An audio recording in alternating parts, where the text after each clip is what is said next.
Have you ever seen the tiny old man before? He's said to range from 8 to 20 centimeters in height, and you can often find him stuck to windows, hanging out in the bathroom, playing with empty cans on the side of the road, climbing trees in the park, or running around shrine grounds. There have been so many sightings of him in recent years that dedicated websites and bulletin boards have been created to keep up with him. Seeing him is thought to bring good luck, so keep an eye out for him.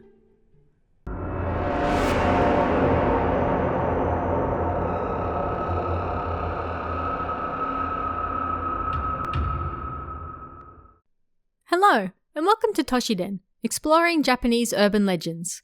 I'm your host, Tara A. Devlin, and on this show we'll be looking at different urban legends from Japan, how they came about, and, when possible, the truth behind them. If you want even more urban legends, make sure to pick up Toshiden Volume 3 for a whole bunch you'll find only in the books. And, if you haven't checked it out yet, we also have our own store with shirts, mugs, stickers, hats, and much more.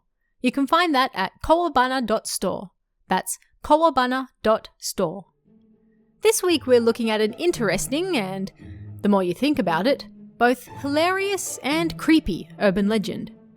Chisai Oji-san, or the Tiny Old Man, first rose to prominence in 2009 and is a rare example of a modern urban legend that wasn't born on the internet or Ni Channel specifically.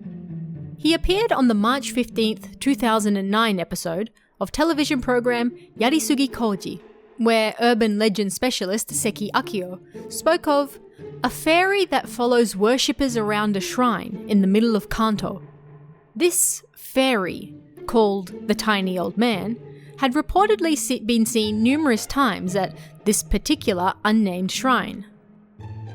Actor Matoba Koji claimed on the same episode that he had also visited this shrine, which led many to believe that they were referring to Omiya Hachiman Shrine in Suginami Ward, Tokyo.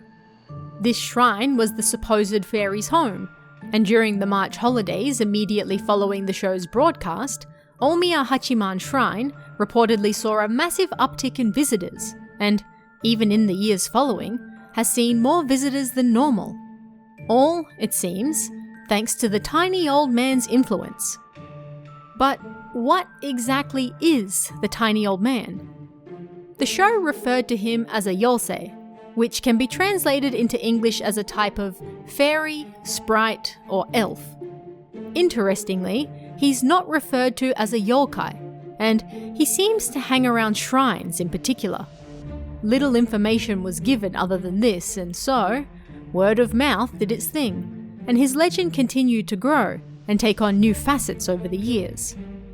In 2010, phone straps were sold featuring the Tiny Old Man, claiming that he would bring happiness. These claimed that simply seeing the Tiny Old Man would bring happiness and success, and so, by attaching him to your phone, every time you looked at him, you would be happy and successful. These phone straps, which you can still find numerous pictures of on the internet today, featured an old man wearing a single colour tracksuit, sometimes with glasses, sometimes balding, and in a variety of poses. Whether looking at this phone strap actually brought anyone success is still up for debate.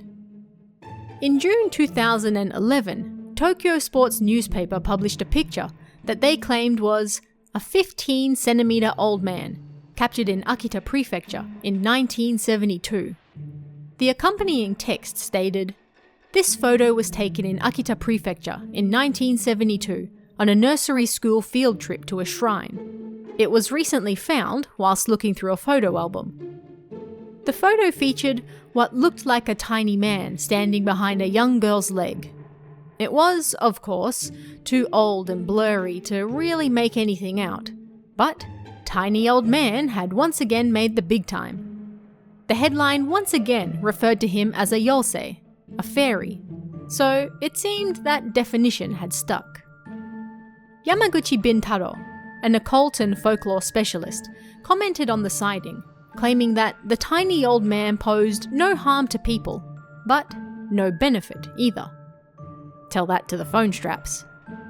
he compared the creature to dwarf sightings in European countries, and referenced how people have long claimed to see fairies and fairy-like creatures for thousands of years. According to Yamaguchi, while it may be possible for adults to see them, and indeed, many claim to have seen the tiny old man over the years, children are more likely to see them, as these fairies respond to children's more pure and innocent feelings.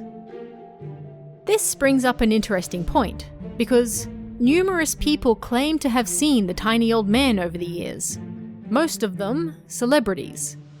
The first celebrity sighting of the tiny old man can even be traced to 10 years before he was mentioned on Yarisugi Koji.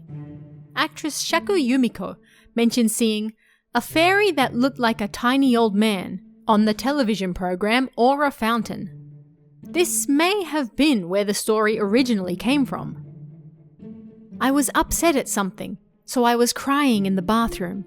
While there, a tiny old man suddenly appeared and tried to cheer me up, but I was so scared that I washed him away with the shower head, she said.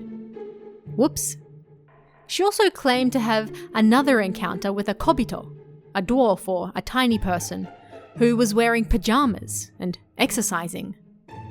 Sightings of tiny humans are hardly unique all around the world, so it's difficult to say this was the only story that inspired the later tiny old man legend, but it likely played a part. Either way, Shaku wasn't alone in seeing these tiny old men over the years. Gravure idol Minami Marika claimed to have seen a tiny old man by her washing machine, and he has popped up several times over the years wearing things like a business suit or shorts. He supposedly runs behind the washing machine whenever he's spotted. Tokita Reiko, a fashion model, claimed to see one when she was 19. She was lying in bed at home when she felt eyes looking at her. When she turned around, a tiny little fairy was leaning on her bed, but when their eyes locked, he fled beneath her blanket. Actors and married couple Watanabe Toru and Sakakibara Ikue reportedly saw a tiny samurai in a Japanese inn that they were staying in. This little samurai supposedly walked over to them, ate a strawberry on the table in front of them, and then disappeared. When they came back to their senses, they realized the strawberry really did have a bite taken out of it. Watanabe also claimed to see another tiny old man at home. Something set off their surveillance system, and when he went to check, he found a 30-centimeter tall man standing outside. He was topless, and his face somewhat resembled a mouse. He then fled under the car in the garage, and ever since, Watanabe claims their dogs bark every night at midnight, as though something is nearby. On another television program, musician Okada Junichi claimed to have seen a tiny old man with a small woman, perhaps his wife. They were hiding in a pot inside his house. Comedian Kurose Jun claimed to have seen one when he was in the first grade of elementary school. He reportedly threw a smoke bomb into the hole of a tree trunk, hoping to smoke out a stag beetle, but instead, a tiny old man came running out, coughing and wheezing. "It's Smokey, you idiot!" the little man said, before fleeing up the tree. Another comedian, Taneuma Man, claimed that she went outside to dispose of the garbage one day when a tiny man roughly 30 to 40 centimeters in height rode past her on a bike. She was so scared that she screamed, dropped the rubbish, and ran back inside. When she woke up the next morning, her rubbish had been scattered all around her bed. And popular actress and singer Nakashima Mika also claimed to see one riding a Harley-Davidson motorcycle in 2010 on another television program. And she's hardly alone. During the tiny old man boom during the early 2010s, it seemed anyone and everyone famous had a sighting of a tiny person at some point. It's also interesting to note that Kobito Zukan, a series of books featuring characters of little people, also became popular around this time, first releasing in 2006, but hitting the height of their popularity in the early 2010s. Coincidence? Perhaps, but where there's smoke, there's also a tiny man climbing out of a tree and calling you an idiot, apparently. It's impossible to say where and when exactly this urban legend first came to life. Although the tiny old man spoken of on Yarisugi Koji seemed to be a single little man, the wide range of stories that have come out over the years suggests a whole species of tiny people, not just men, that live in and around communities. The one characteristic that they all share in common, other than their tiny height, is that they run when spotted by humans. As Yamaguchi Bintaro said, they don't appear to be good or bad, and it would seem that they're just as likely to cuss you out or play a little prank as they are to run in fear or try to console you while you're crying in the bathroom. Humanity has always had a fascination with tiny beings, whether they be fairies, sprites, elves, dwarves, or anything in between. The tiny old man is an interesting case of a legend in Japan not being classified more broadly as a yokai, but more specifically as a yosei, a fairy. Perhaps his tiny size and mostly demure nature makes that a better fit. Yamaguchi also offers an explanation for why so many people claim to have seen this particular creature. Exhaustion. Both physical and mental exhaustion. Not exclusive to celebrities, of course, but undoubtedly something they experience and can share with a broader audience than most. Means that people are more likely to mistake something they've seen for something else. The hazy fog that settles over the brain might make it more difficult to fully comprehend what you're seeing, especially if something small moves in the corner of your eye. It might be a rodent, an insect, or any other type of small animal. It could be a whole range of things, or even side effects from medication. Tiny old man sightings have calmed down in recent years, but he's potentially still out there, lurking with his tiny old wife and waiting for their return to the spotlight. Once celebrities need something new to talk about again, perhaps.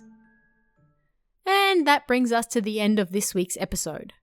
You can help support us and get early access to both this show and Kawabana over on our Patreon at patreon.com/TaraADevlin. And if you want even more urban legends, Toshiden Volume 3 is available on Amazon right now, so don't miss out. Thanks guys, and I'll see you again next time for even more Toshiden, exploring Japanese urban legends. Want even more scary stories? Head over to kawabana.net for new translations every week. You can also join our Patreon for exclusive stories you won't find anywhere else. Head over to kawabana.net now.